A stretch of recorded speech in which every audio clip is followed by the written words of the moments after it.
Nako, nabulgar na at inamin na po nung presidente ng Parents Teachers Association o PTA na meron pala talagang nangyayari na parang ghost student high school sa Department of Education nung nakaraang mga taon at administration. Nagkaroon po kasi ng pagdinig ang Committee on Basic Education sa Kongreso at yung mga resource person ay may pag-amin na ginawa. Ito, pakinggan natin kung yung maririnig itong statement po ng mga resource person. Ipinagtataka ni PTA Advocates of the Philippines Laguna Chapter President Irene Rocha ang anyay hindi deserving na ilan sa mga nakikinabang sa Senior High School o SHS Voucher Program ng Department of Education o DepEd.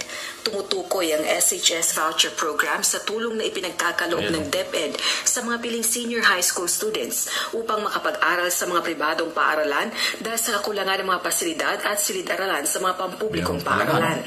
Nagkakahalaga ang voucher ng 14 to 22,000 pesos. Ngunit kamakailan na paulat ang pagkakaroon ng ghost beneficiaries ng programa.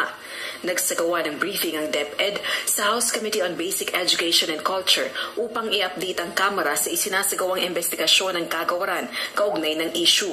Ayon sa DepEd, mahigit na sa 50 paaralan ang napaalis sa programa dahil sa red flags o hindi maayos na sistema ng pagpapatupad nito. We had 22 schools for school year 2021 to 2022, that's 22, in February 2023. And we terminated another 32 schools for school year 2022 to 2023. Yan po yung parang sakop ng findings natin. And then for 2023-2024, we already have one terminated. Bukod dito, sa school year 2023 to 2024, nasa 200 milyong pisong halaga rin ng pondo para sa voucher program ang hindi inirelease ng kagawaran dahil sa umano'y discrepancies. Yun po, nationwide, yun po yung ating na-hold kasi may discrepancy. So, we cannot say talaga for sure na ito po talaga ay ghost students lahat. Yung pinakaunang red flag na nakikita nila, kunyari private school ka year 1, ito yung in-apply mo na number of beneficiaries. Tapos bilang the succeeding year, talagang may mga racket talaga eh. Ina-abuse nila yung ganitong program kasi makikinabang sila. Pero totoo naman po yun na nakikinabang sila dahil ganun lang kabilis kapag nag-submit sila sa DepEd, babayaran sila. Ipinagtataka ni PTA Advocates of the Philippines. Yan po yung PTA. Parents Teachers Association. Yung nagsalitang huling yun. Inamin niya, merong nangyayaring ganun. Noong nakaraang administration ng DepEd. Ang sekretary ng mga panahon yun si Sara Duterte, di ba? 2022-2023. Kaya mabuti na lang po na agapan ni Secretary Angara. Yun nga, sinabi ng isang opisyal ng DepEd na hinold nila ang 200 million pesos na dapat ilalaan doon. Pero bago nila na-hold dyan, may mga nakalusot na, may nakapag-claim na. So talagang meron talagang ghost student, merong multong estudyante. Ayan, di ba? Nabuking na naman si Sara Duterte sa isang anomalya. Alam niyo, walang lusot dito si Sara kasi di ba siya po ang DepEd secretary nung mga panahon na yon. May nakitang anomalya. Imposible namang hindi niya alam yan. Paano makakapagsukbit ng pera ang mga gumagawa ng ganitong anomalya na merong mga ghost student kung hindi alam ng DepEd secretary? Di ba? Tapos, ang mga DDFs, ayaw nilang maparusahan si Sara, ayaw nilang ma-impeach si Sara. Milyong-milyon, daang milyon pong pera ang nawawala. Diba? Dapat pagbayarin yung nagnanakaw sa kaban ng bayan. Sinampahan ng reklamong plunder sa Office of the Ombudsman ni Senador Antonio Trillanes IV si Davao City Mayor Rodrigo Duterte. Ito ang balita ni Darlene Basingan. Naghain ng reklamong plunder sa Office of the Ombudsman ngayong araw si Senator Antonio Trillanes IV laban kay Mayor Rodrigo Duterte. Bukod sa plunder na isang non-bailable offense, inireklamo rin ni Trillanes si Mayor Duterte ng malversation, graft, money laundering at violation of Code of Conduct and Ethical Standards for Government Officials and Employees.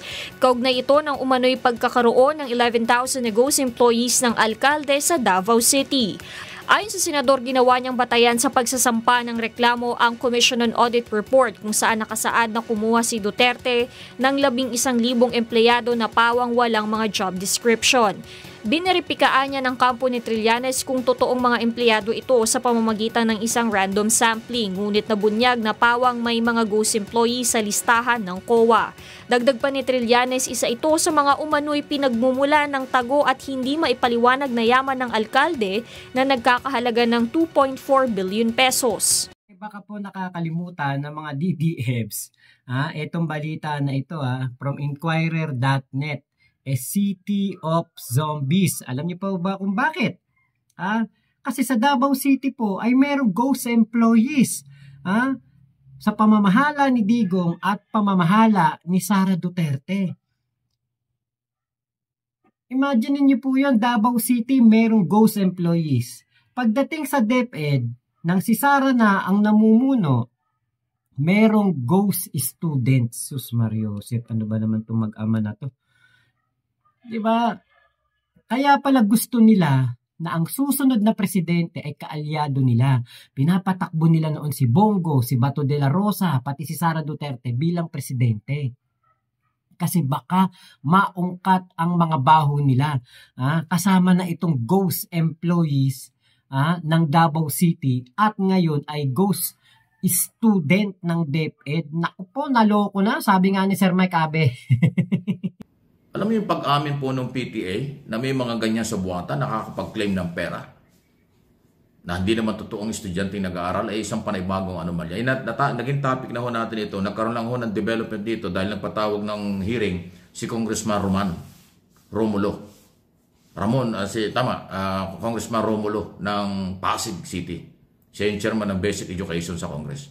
Ayun, na-discover na. Pinagharap-harap yung mga taga-DepEd, tsaka yung PTA at iba pang resource person, iisa yung tumbok ng paliwanag. May na-discover sila noong mga nakaraang taon. At malaking pera po yung nawalang pera, nagastos na pera. Mabuti na pigilan yung 200 million. Kung hindi, di yari na naman. Wow! Ang korupsyon.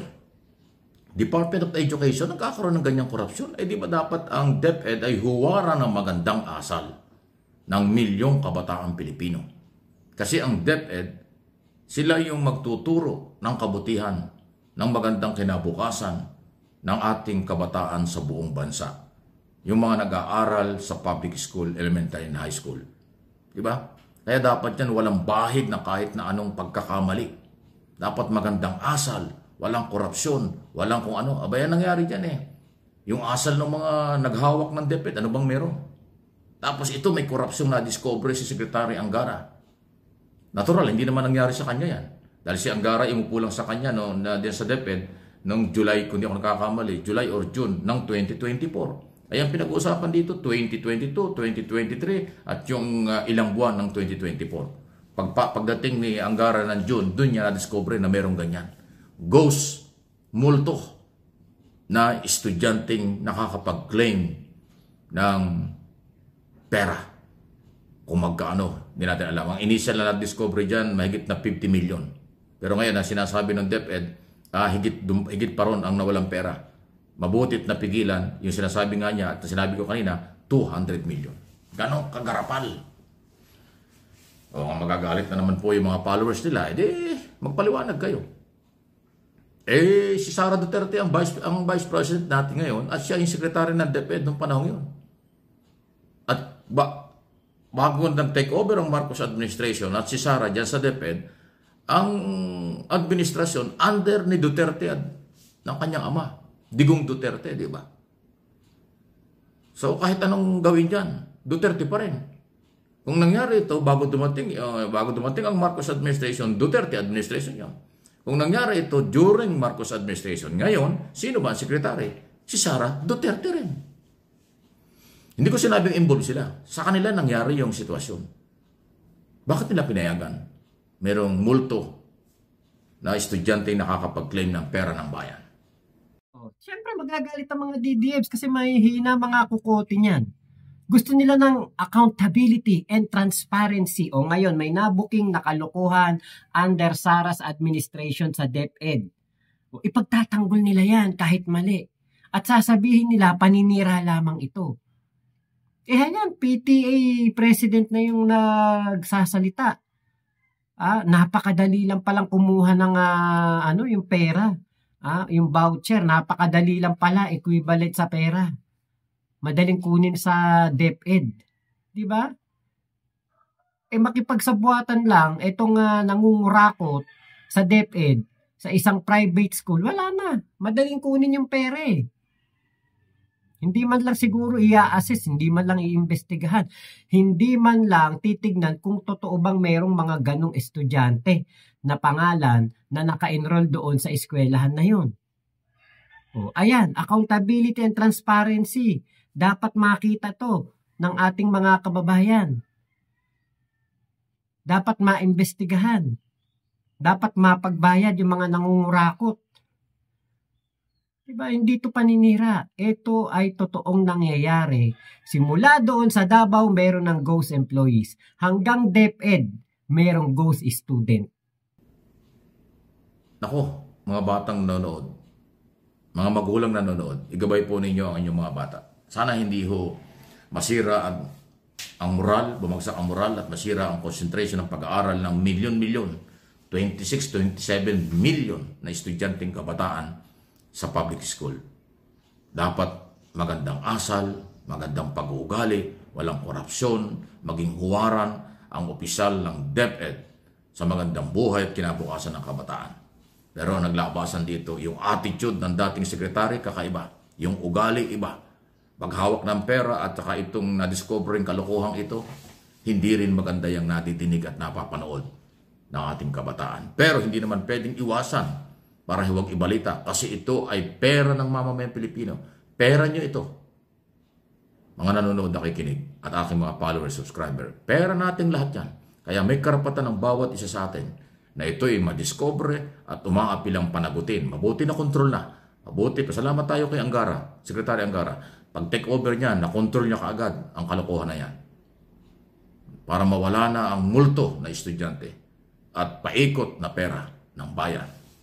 Saan nyo dinadala yan? Grabe kayo. Ayan ho. Pag-amin ng PTA, pag-amin ng DepEd, yan na yung pagpapatunay sa unang tinalakay natin at pumutok na balita na merong anomalya sa DepEd before dumating ang bagong sekretary na si Angara. Wow! Sinong dapat managot dito? Managot kayo! Please like and share ng video. Yan ang problema sa mga DDFs eh. Pagdating kay Sara Duterte, pagdating kay Digong, ayaw nilang napaparusahan. Ayaw nila na merong kasiraan.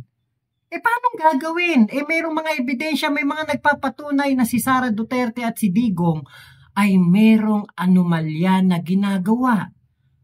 Yan ang katotohanan na ang pinagtatanggol ninyo at inyong pinoprotektahan na anito't Panginoon ay hindi po malinis. Si Digong di ba umamin siya na nangungurakot siya na ubos na daw. Umamin siya. Diba? Ngayon dito kay Sara Duterte, nabuking. O ano nangyari? Nagalit. Bakit? Hindi na makakulimbat. Doon sa intelligence funds? Kaya nagagalit? Diba? Doon nagsimula ang galit nila eh. Hindi nabigyan ng intelligence funds saka ng confidential funds. Hindi naprubahan ng Kongreso. O ngayon, lumabas na naman sa mga balita. May mga pangalan na naman na mga lumutang na alay, talagang may mga pangalan na hindi maipaliwanag katulad nun si Xiaomi 8. Imagine niyo pangalan, meron ba Xiaomi 8? Kahit hanapin po sa NSO yan, PSA, wala pong ganyang pangalan. Ito yung hinahanap ninyo mga DDFs na accountability, sa mga government official. Diba, kung gusto ninyo ng pagbabago, gusto ninyong linisin ng gobyerno, umpisahan ninyo sa bakuran nyo. Bago kayo tumingin sa bakuran ng iba. Yung bakuran ni PBBM, wala namang anomalya, wala namang korupsyon. Bintang lang kayo ng bintang dahil nahuhuli ang inyong anito. Yun ang totoo nun, nahuhuli anito nyo eh. Nabubuking, naninanakawan ang taong bayan. At in denial kayo doon. Ayaw nyo na nabubuking ang inyong anito na may ginagawang anomalya. Diba? Kaya kayo, sa halip na questionin nyo ng questionin ang ginagawa ng gobyerno, bakit hindi nyo muna tignan ang ginagawa ng anito ninyo, yung mga ginawa nila? Naglalabasan ng baho, naglalabasan ng katotohanan na meron talagang anomalyang ginagawa ang mag-amang Duterte. Ghost employees sa Davao City, pagdating ng DepEd, merong ghost student, tapos sasabihin nyo, wala silang alam, malinis sila. Ay nako, hintay na lang natin ang impeachment trial kung ano ang mga magiging resulta nito. Kung si Sara Duterte ay malulusutan to or makokonvict siya at hindi na makakakandidato sa kahit anong posisyon. So yun lamang po, maraming salamat sa pagsama nyo dito sa vlog ko na ito. Salamat Sir Mike Abe sa inyong video na aking na-reactionan. Ingat po kayo, nasa mang panig kayo ng mundo. Momo chup chup. Love you, love you. God bless us all, Pilipinas. God first.